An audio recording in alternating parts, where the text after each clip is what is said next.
I'm very happy to be here to share some thoughts to help to assist the Government of India in the task that has been assigned to 4 esteemed organizations to generate a draft policy for our leaders who will represent the G20 International Conference. The leadership of G20 coming to India is at a time when the world needs very high quality of leadership to handle diverse issues arising from political, economic, and socio-cultural scenario of the day. India is not just a nation. India is a civilization. India's richness can be appreciated only if it is seen as a civilization.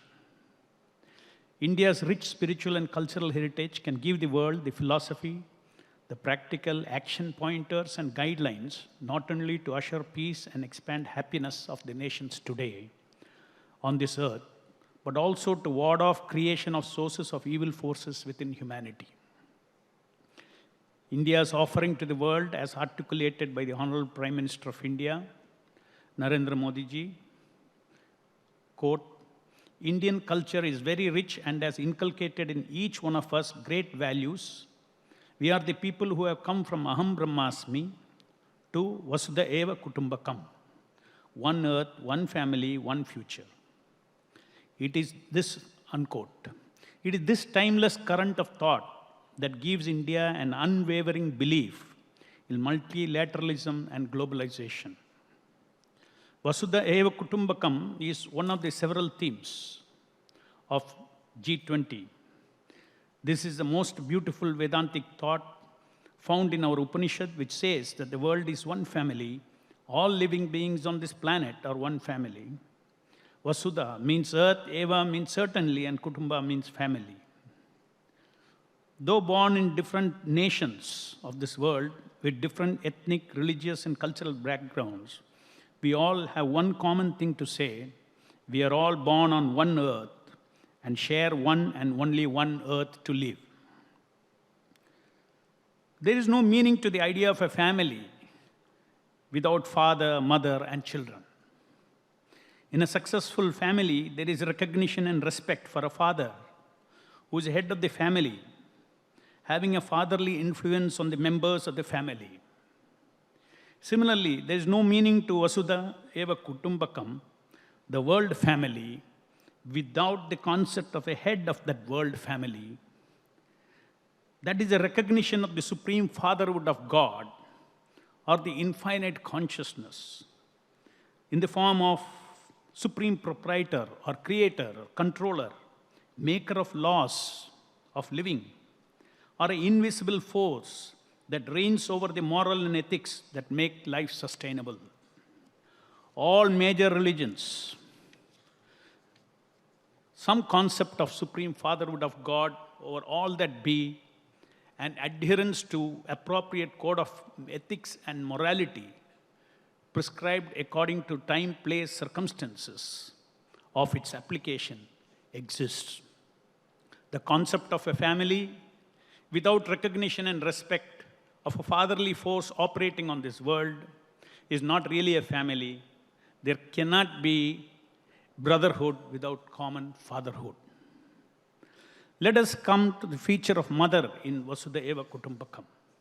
In the philosophy of Vasudhaiva Kutumbakam, there is a recognition of earth as one of the 7 mothers of every living being. And the citizens of this world are the children of this world family.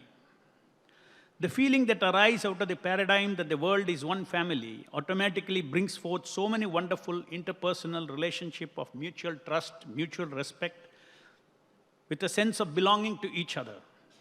From such a paradigm of life on earth, there arise virtues of equality and justice for everyone of the world family. The world family paradigm easily brings in the spirit of sacrifice in everyone. There is cooperative division of labor, There is sharing of one's labor with the fellow beings. There is acceptance of multifaceted individualism without jealousy and envy because of the background oneness of all living entities. All in the background of togetherness under universal fatherhood of Almighty and common motherhood of earth. The concept of earth as a mother evokes respect for her who nurtures us all instead of recklessly trying to exploit her. The internal workings of Vasudhaiva Kutumbakam is based on the interrelationship between four pursuits of life. The four pursuits of life are pursuit of dharma, artha, kama, moksha.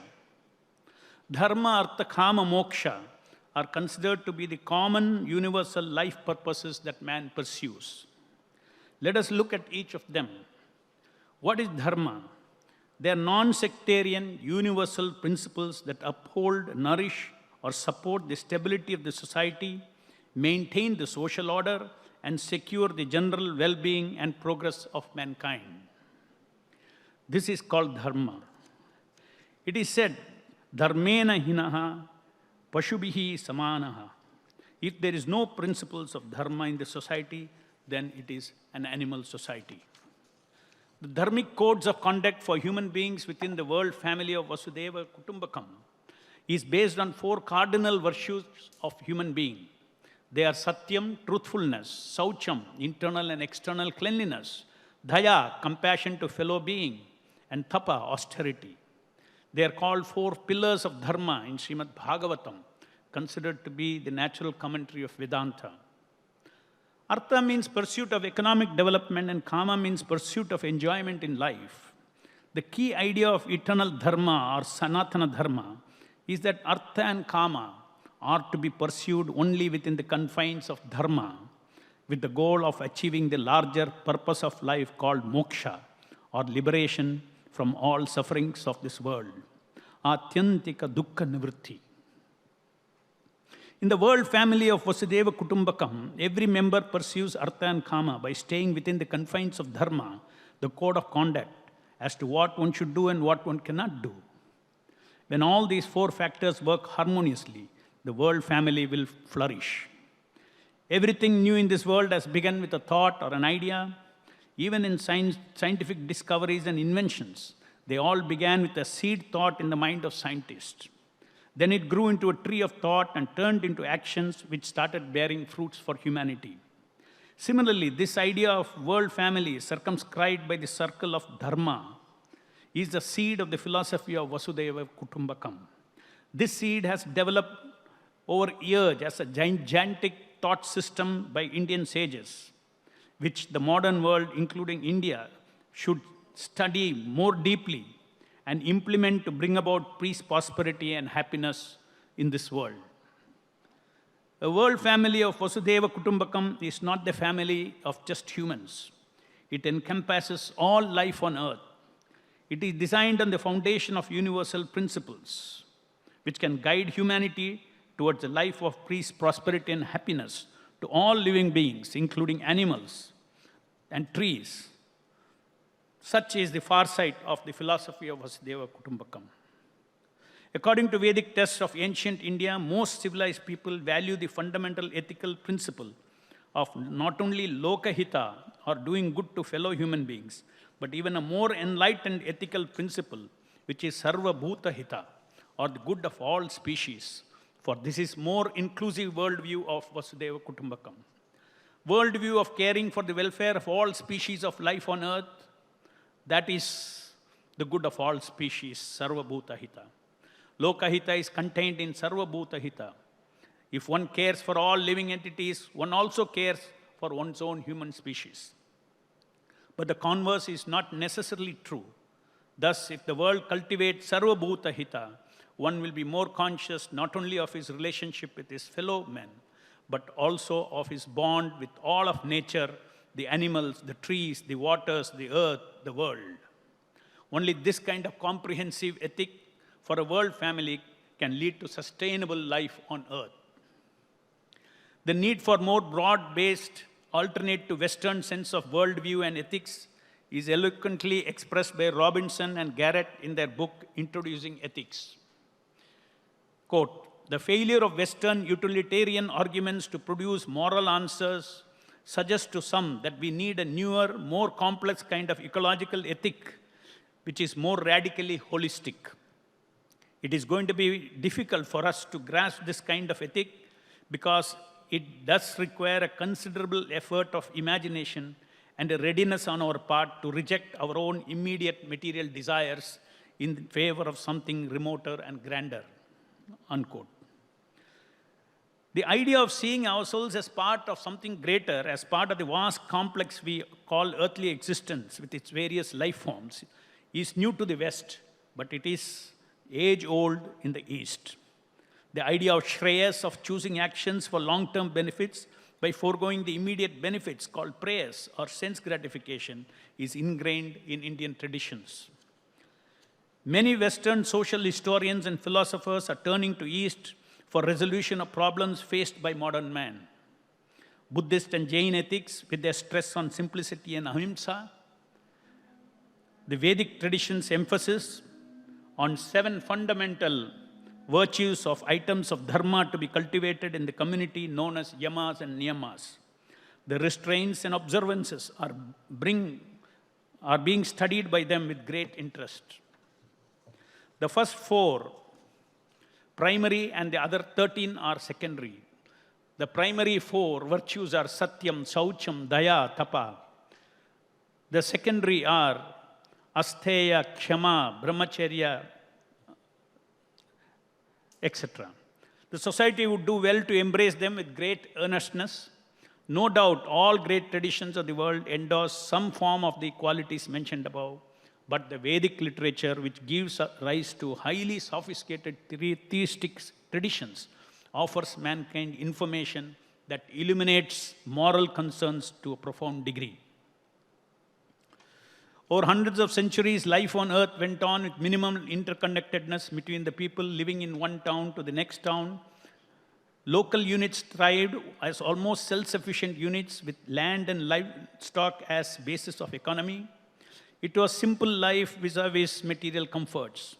But that simplicity of artha and kama, moderated by dharma, left human energies freer for spiritual pursuits of life, like moksha, or ultimate freedom from all sufferings. There was a greater spiritual cross-currents flowing in the community in such a decentralized social system of the past.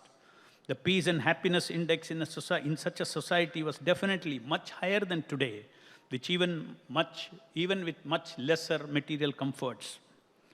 But only in the last century, life on earth has suddenly changed significantly in its intense activity of artha and kama due to the scientific and technological advancement. More so because technology has connected us into a global village.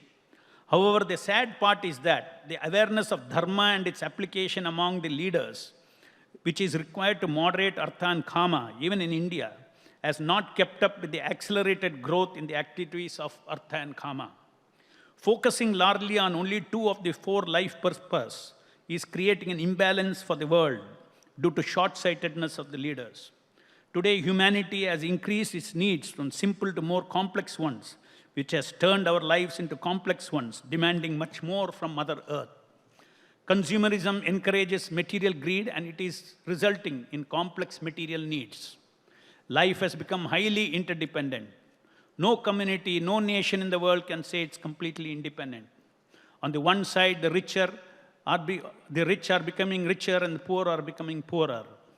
Today, even nations are dependent upon each other for even basic needs like food, oil, clothes, medicine, etc. The world is taking Mother Earth for granted, living little respect for her. The perspective of only exploiting and controlling Earth is prominent instead of looking at ourselves as the children of this Mother Earth. Along with all the good that has come out of the science and technology, there has been misuse of the very same thing. This is largely due to the lack of awareness today of the principles of moderation or dharma, the universal principles of wellness of life on earth. This lopsided growth of humanity is causing huge pinpricks to humanity. Man has become more and more materialistic, self-centered. The virtue of selflessness is practically unknown. From the Vedic paradigm, Earth is not lifeless. It's a huge self-regulating biological organism.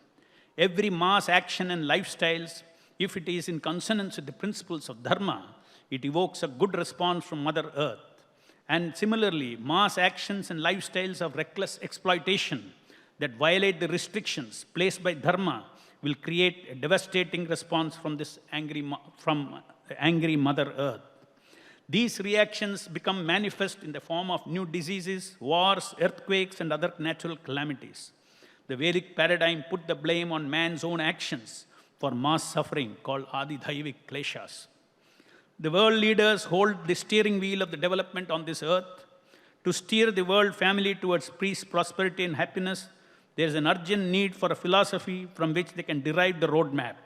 The simple philosophy of Vasudhaiva Kutumbakam, with its internal workings of artha, kama, guided by cardinal principles of dharma, consisting of satya, saucham, daya, tapa, provides an effective philosophy.